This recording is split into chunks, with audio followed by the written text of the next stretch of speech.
Now, usually when it comes to more affordable phones, Samsung is always one of the most popular, but is the Pixel 8a a better option than the new Galaxy A35 5G? Well, let's talk about it.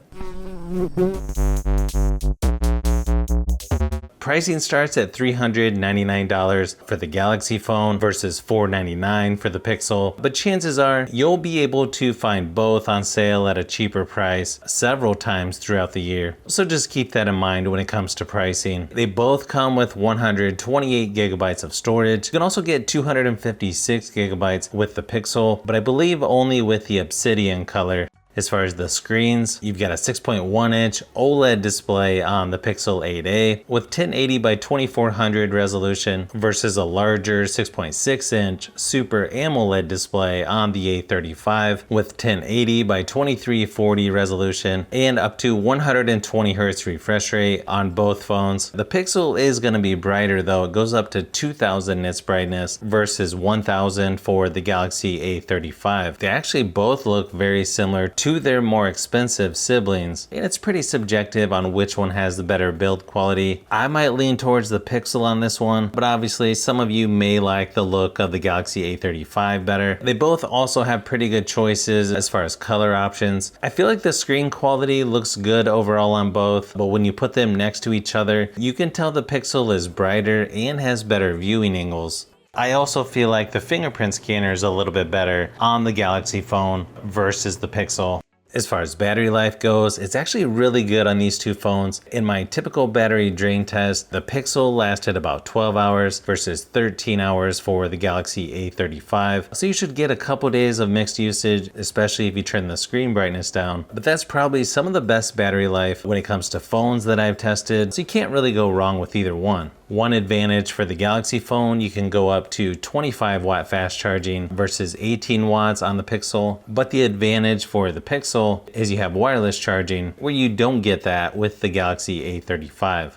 Now, obviously, when it comes to software, there's going to be quite a few differences between these two. I've switched back and forth between Pixel and Galaxy phones, and yeah, it does take a little bit to adjust to the differences between the two, but overall, I like things about both. One advantage for the Pixel is you get 7 years of software updates versus only 4 major software updates on the Galaxy phone and 5 years security updates. Although I have a feeling most people are probably going to want a new phone before 5 or 7 years, but definitely something to keep in mind. I feel like these are two of my favorites as far as software goes, so you can't really go wrong with either one. It may just come down to personal preference. Now keep in mind, the performance of these two phones is not going to compete with flagship phones. The Pixel is going to be a little better in single and multi-core scores, and it's got quite a bit better GPU performance. I feel like if you want the phone with better performance and better gaming performance, you'll probably lean towards the Pixel, but I feel like both should be good for some multitasking or doing just about anything you would need to.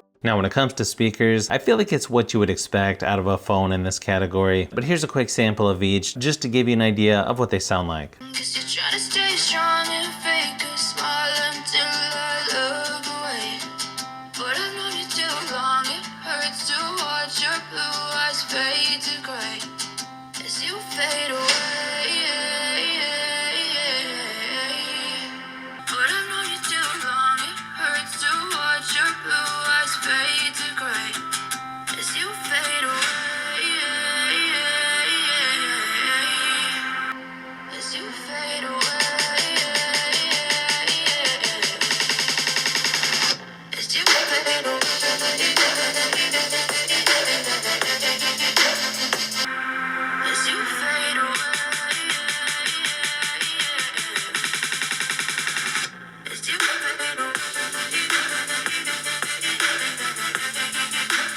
Now, when it comes to cameras, even though these are considered mid-range phones, you'll still get pretty good cameras on both, in my opinion. You've got a triple camera setup on the back of the A35 with a 50 megapixel main lens, 8 megapixel ultra wide, and 5 megapixel macro lens. On the Pixel, you've got a dual camera setup with a 64 megapixel main lens and 13 megapixel ultra wide. And then on the front, you've got a 13 megapixel wide angle lens on the Galaxy A35, 13 megapixel ultra wide on the front of the Pixel. You can shoot up to 4K resolution for video recording on both phones. And I feel like this one's gonna be a personal preference, but for me, it's always tough to beat the photo quality you get from Pixel phones. Here's a quick sample of each just to give you an idea of how they compare.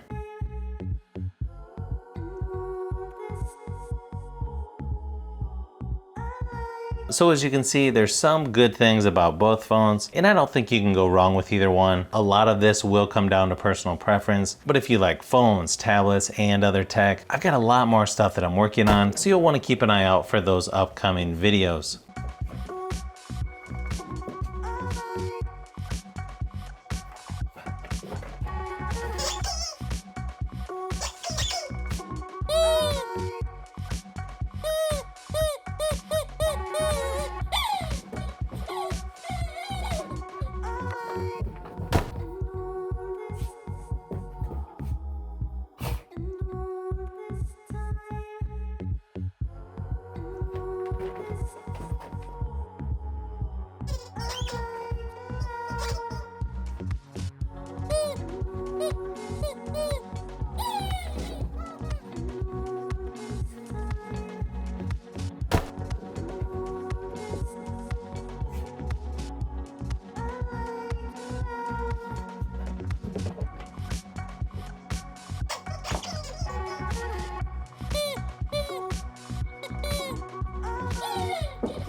So if you've made it this far into the video, you may want to say thanks by subscribing, and don't forget to give a thumbs up if this video was helpful. This is Brian from Fishbee Productions. Thanks for watching, and I'll see you on the next one.